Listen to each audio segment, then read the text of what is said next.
Hey, everybody. Welcome to Hattrick's Unofficial Flyers podcast. My name is Rick Mullen. I'll be your host today. And we are going to talk about the Flyers versus the Anaheim Ducks, which the two teams played last night. And good game, good game. I was really looking forward to this game. My son and I went down to the center and saw Cutter's first game here when we booed him and cursed him out of the building. And it was a really good game, one of the best games I've seen in a long time. And we're excited to see this game. And unfortunately, it wasn't at home; it was out in Anaheim. So it was not something we could attend. But definitely, this was on the calendar, and we had it marked off, and we were going to watch it. So overall, I mean, it was a really good first period for the Flyers. The Flyers came out really hard, and they looked good. I mean, they really did. They were skating up the ice. They were making plays. They were really sharp on like their tic tac toe shots. They were absolutely pass to the corner, pass to the middle, fire the puck, and so.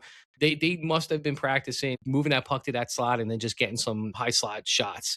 And it was good to see. Their power play was ineffective. I don't believe they scored on it last night, but they looked a lot better on the power play. They moved the puck, they got shots. They moved the puck, they got shots, and they did it not just once or twice. They did it a lot. They were moving that puck and they were making things happen, and it was really good to see. Flyers were winning 2-0, and I think Risto Rolanen went into the corner with the puck.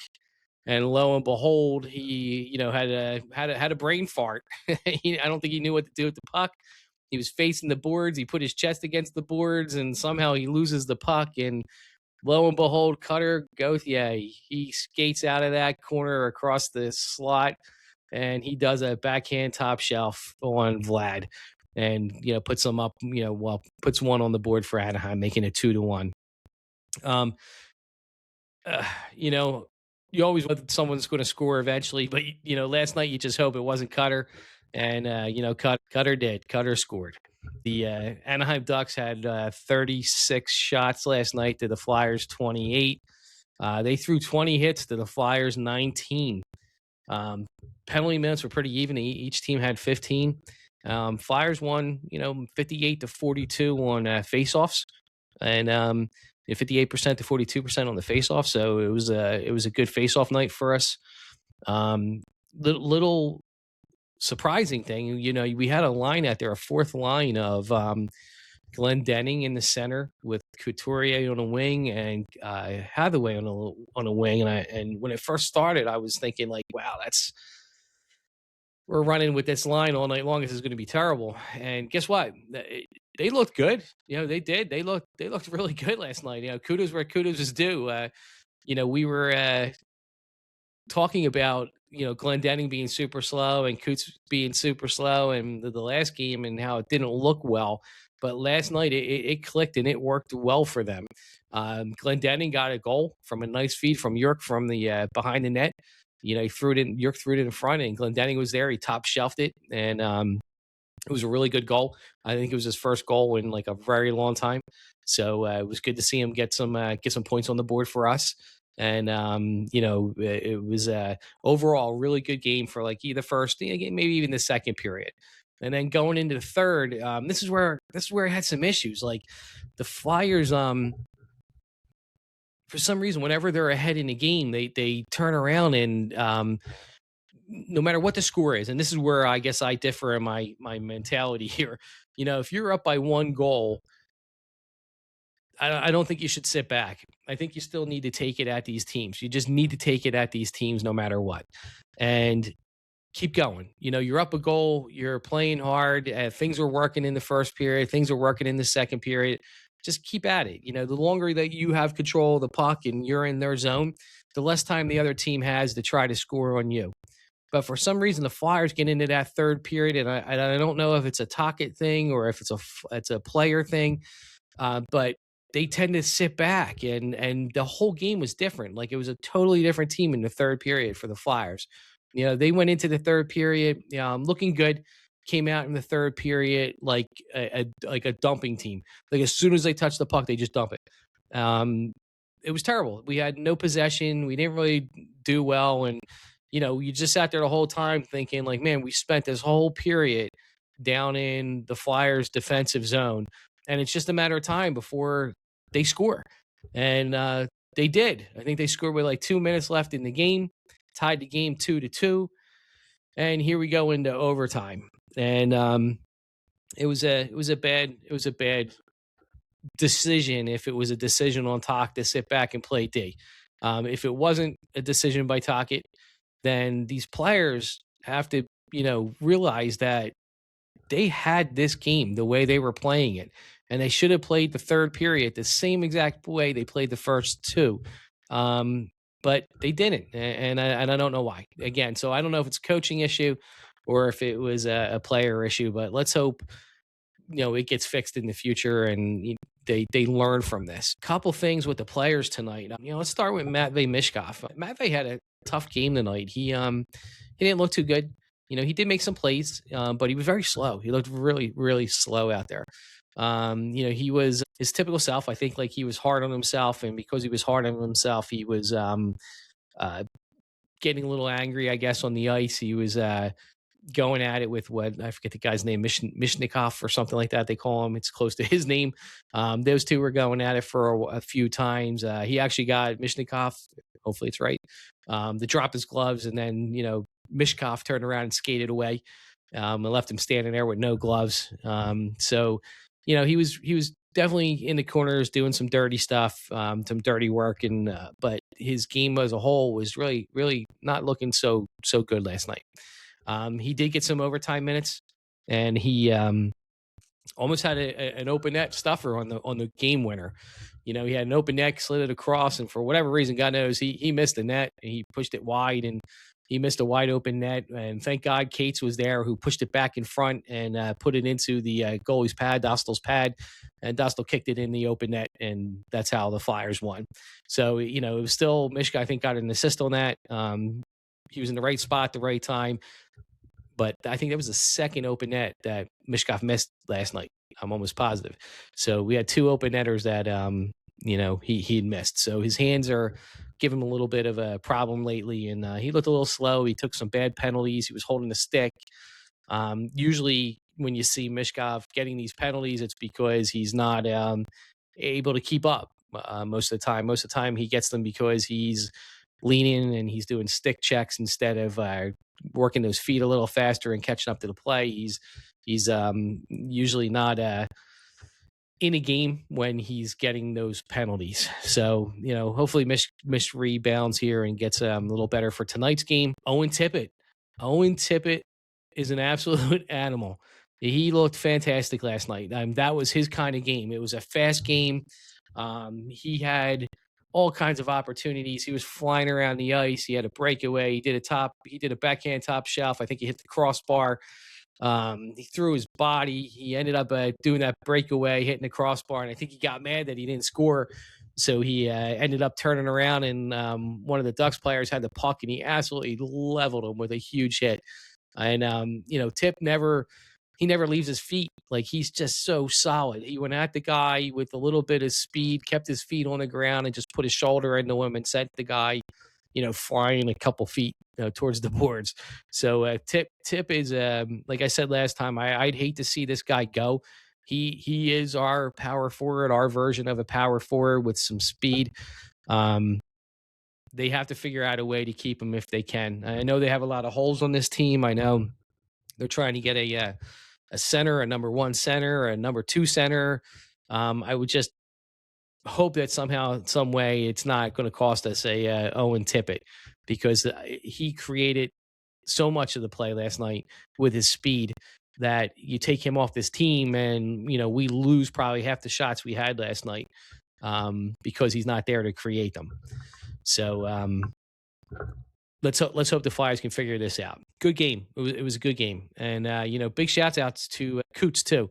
I'm really hard on Coots. I think a lot of the fans are hard on Coots, and, Coots is one of those players right now where you look at him and think, oh my God, we're wasting all this money on him. And he's nowhere near the player we thought he was now. Coots before was a good player. He did really well for us. He served a purpose, and unfortunately he was paid a huge contract that now is biting us in the butt. and it's hard to get him on this team and put him in a place that he's going to do well in and justify his salary. And unfortunately, you can't trade him because the salary is too high, and you can't really waive him or um, buy him out because you're going to pay like over $6 million, I think, a year for like the next 10 years or something like along those lines.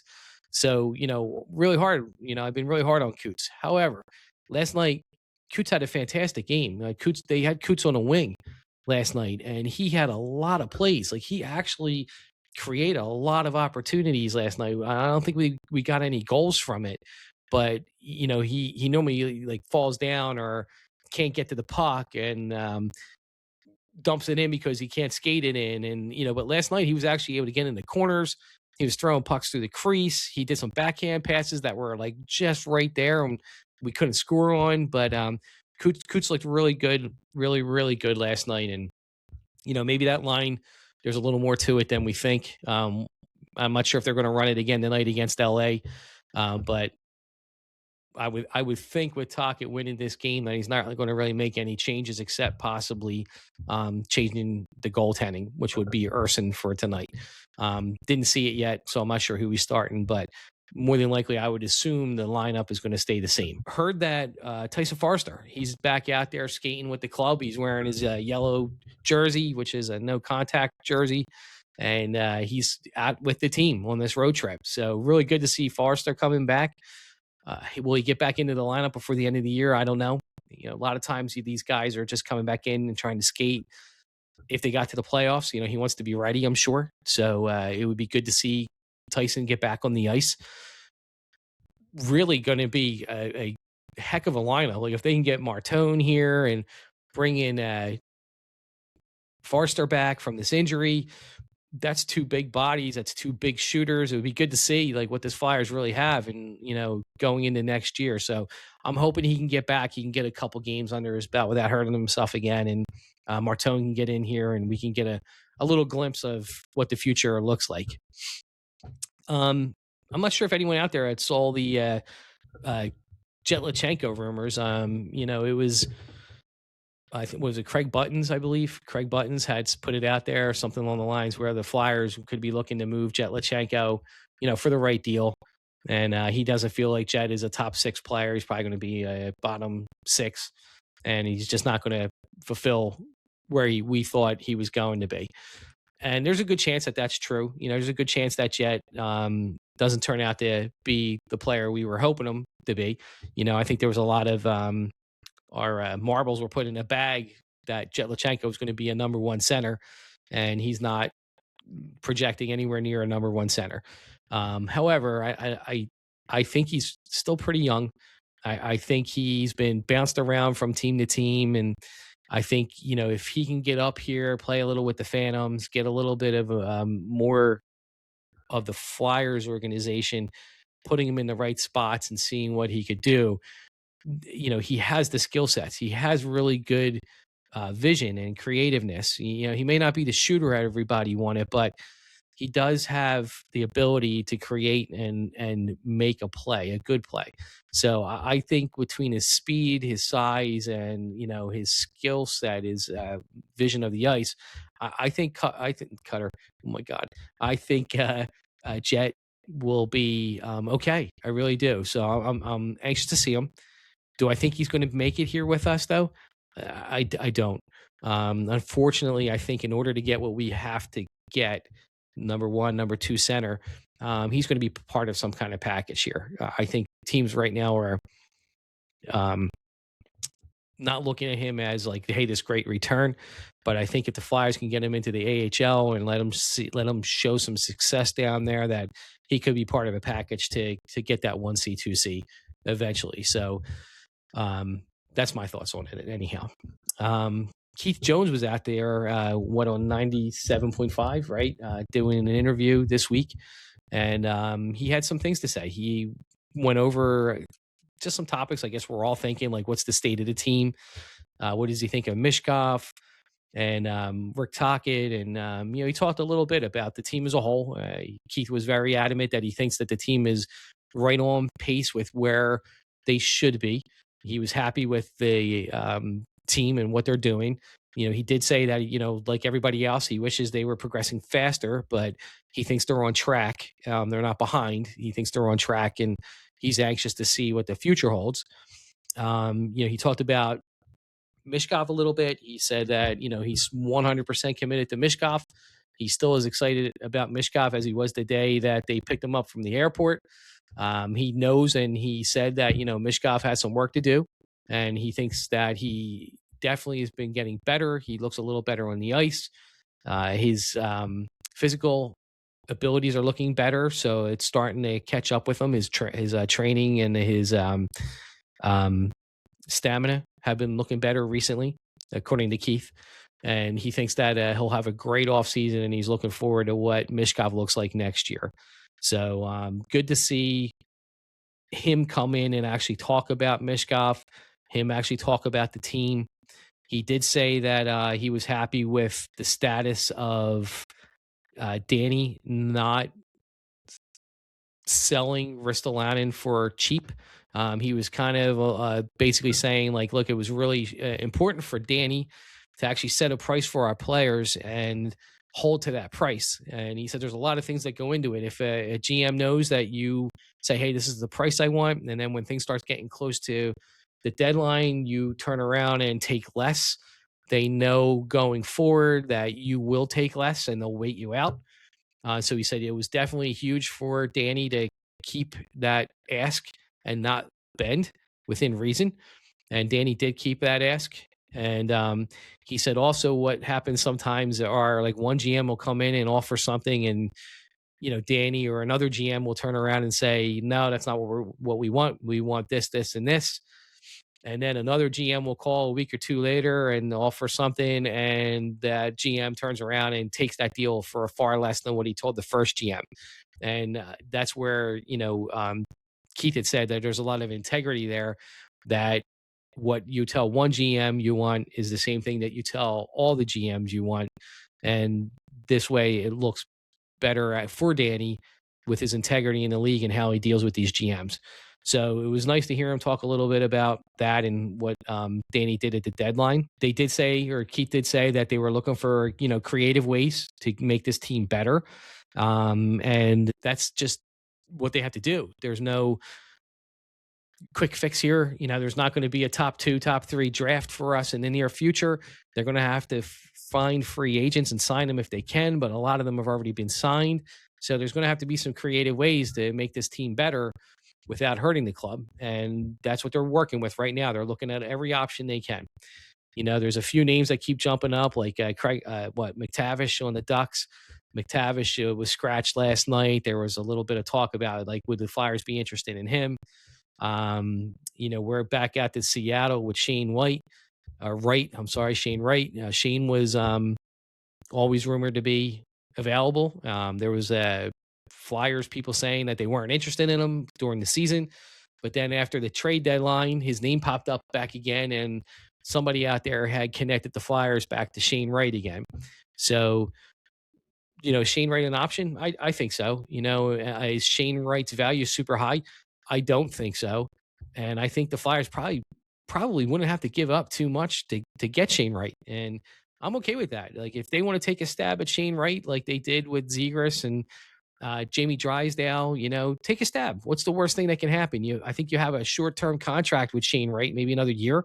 You bring him in, as long as you're not giving up the farm, you train him the way you want him trained, and you let him loose and you see what he has. And either he's way better than we all thought and we got a steal, or he's terrible and we let him go, or he fills in like a number 3 center and he's better than the other number 3 centers on this team. So definitely options here for the Flyers to pick up some reclamation projects. It's just a matter of who do they want to pick up and what would they have to give up for them. Let's talk about Cutter a little bit. So Cutter is, I know there's a lot of people out there, they hate Cutter. I do too. I think he's a mental midget. I really do. I think he's a mental midget. I think he had no grounds to do what he did. He had no excuses for doing what he did. He had no reason to do what he did. And whatever reason he has in his head, he won't tell anybody. But when you stonewall, what is it, Patrick Maroon, John LeClaire from going down and talking to you. They took a trip to talk to you, and you wouldn't even give them 2 minutes of your time. That kid felt entitled. His way of thinking is corrupt, and obviously cancer, in my opinion, to this team. However, reality sets in, and this guy is playing for the Ducks. He is looking fantastic. I think he had what, like 34 goals or something like that this year already. He's exactly what the Flyers needed. He was drafted by the Flyers to exactly do what he's doing for the Ducks, to score goals. He has a heck of a shot. He plays a really good game. And am I glad he's not on this team from a personality perspective? Yes. But I am upset that he's not on this team from a skill perspective. If you look and think, oh my God, like look at what Cutter is, and imagine what he would be like here with us, with a Forster and a Martone and a Mishkov. You know, we are a little bit even further down the path with Cutter on this team. I'm past it. Like I am. Like I'm not bringing this up just because I'm a bitter, sour, fan. I'm not. It's just when I look at it and you see all the media and everyone talking about the Flyers not being able to draft and the Flyers missing out, Brett Fair not picking the people up that he should be picking up. Cutter was a steal. He actually did really well. He did really well, and he could have been a Flyer, and he had a lot of skill set to be a Flyer, and it would have been a good pick for us. So anyhow, in closing, there's another game tonight. LA Kings. I think it starts at 10:30 Eastern time. We'll be watching that game, and then coming back, probably doing another broadcast tomorrow about it. So let's hope for another big game. Flyers are still mathematically in the playoffs. They had 2 points last night, and let's see if they can get another 2 points tonight. Go Flyers.